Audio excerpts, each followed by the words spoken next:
Hi, my diamond. SheilaTruelove here with you. How many of us feel exactly the way this gentleman is expressing himself when it comes to caring? It's not that people don't want to care, but when caring hurts, I know a lot of things I chose to stop caring about because it hurts too much. I remember how I loved and cared about someone so much, it almost killed me. And that's why I can definitely relate to what this young man is saying here. He is so on point on every level. Tell me, how do you feel about this? What I've learned, it's not that we didn't care or we don't care. We're basically saying we can't care.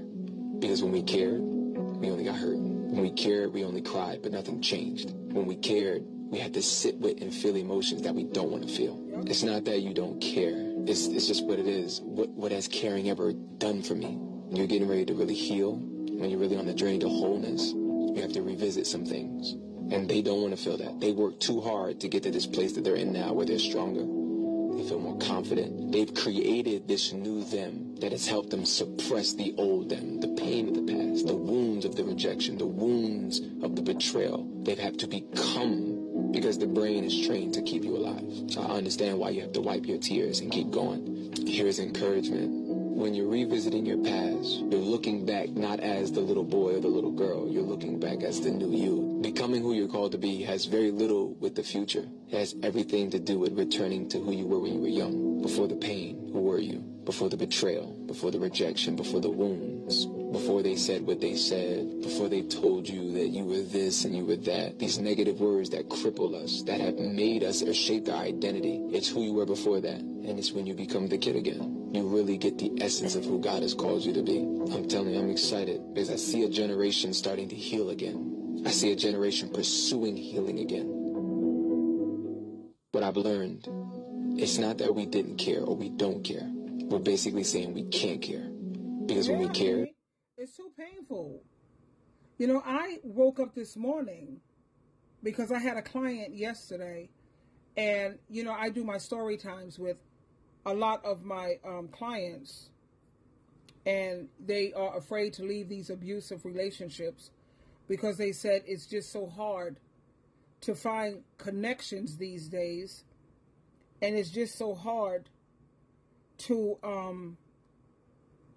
make friends. And a lot of people are not connecting because people don't want to show their vulnerability. A lot of people are afraid to do that. I know when I got hurt, honey, I had to go into antidepressants. I had to go into lots of prayer, Bible study, therapy with a therapist. I used Doctor on Demand, and I needed them on demand. When I demand you, I need you. My insurance paid for everything, so I didn't even have to pay, but that was good for me. A lot of people may not have that, but they have a lot of other free resources. But people are not connecting. One, people are very busy now. Two, in order to make a connection, it's not just about being lonely. It's about making connections. And people are not willing to do that anymore because it's too painful. Nobody wants to be vulnerable. I know I don't want to be hurt because when I get hurt, I'm immobilized. And the only way I managed to get through mine and still able to get up and function and go to work is because I could do all things through Jesus Christ who strengthens me. He gave me the strength to get up each morning. And I'm not a girl who suffers from depression. There are times when I have moments of sadness, but depression, that's not really SheilaTruelove. But the reason why a lot of people are not trying to connect, why is it so hard to make connections? I have that here because I did research on it. Let me see. Why so hard to connect these days? Even young people are feeling this. It's very hard. Fear of rejection. It says, fear of rejection. We may worry about being disliked or having our attempts at connection being rejected. A lot of people suffer from social anxiety, and that can make it difficult to approach others and initiate conversation. I don't have no problem with approaching people.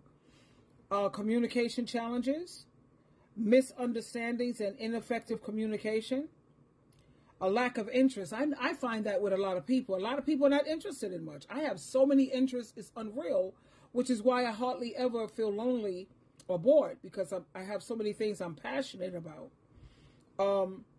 Busy lifestyle. Our busy schedules, it leaves us with hardly any time. You know, I mean, when you look at the cost of living and the economy today, people have to work 2 and 3 jobs. I know I have 3 jobs, honey. I ain't got time to be sitting around being bored or lonely, you know. Other reasons for people have these personality differences, like you have people who are introverts and some people who are extroverts. They have different social needs and different social pressures. People in different life stages may have varying interests and priorities. And then there's the cultural differences, which that I don't care about all of that. You know, I think it's basically because we have so much of the internet and a lot of people are working remotely from home. You know, normally when you go to the office, you get a chance to meet people and hang out with people. And then we have, like I said, the social media. While social media, it can provide a platform for connection, but it also contributes to feelings of isolation and feeling like inauthentic connections. And then we live in the fast pace of modern life, and it emphasizes people being independent and being individuals, and we also don't have the communities. Like they used to have community centers back when I was younger. Where do you find community centers where they have, I know you can find community churches, which is what I recommend for my diamonds. Always find a fellowship church or a community church, because they have men groups where men can get together and talk about what's going on with them. They have women groups. They have groups for teenagers. They have movie night. They have game night. They have arts and crafts in these community churches. They have fundraisers. They have talent shows. That's why I love the church that I like, but I don't have a car, so it's hard for me to get there. It's called Grace Fellowship.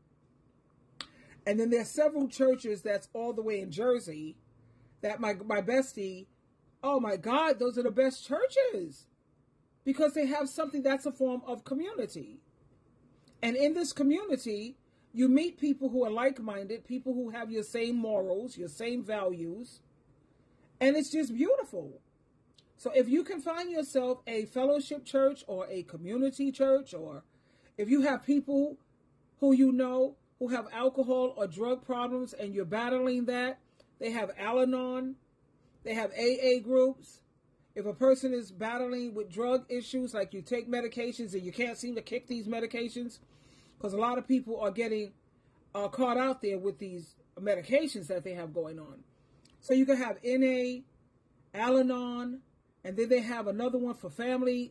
There's so many fellowship meetings that you can go to, but I highly, highly, highly recommend, please, especially if you have a car. See, I don't have a car. But if I had a car, honey, please, if I go to one meeting and I don't like it there, I'll jump in my car and zip to something else. Zip, zip, zip, because it's so easy. But when you're spending $20 and $30 on Ubers and Lyfts, that's a bit much. But if you have a car, honey, I don't understand why you would feel lonely or bored, because you have so many options, and a car makes life easier. It just does. When I lived in the city, you don't need a car in the city, because you have buses that come every 5 minutes, and then you have the train that you have those options. But living upstate New York, it's a bit challenging. But I still managed to get up out of here, honey. I'll take an Uber, I don't care, and I'm out. Or I'll jump on the bus, I'll get the Trailways, and I head over to my bestie, or I head over to the city when I feel the need for company or the connection with the people that I have. So there you have it, my darlings. Sheila True Love, twinkle, twinkle, twinkle.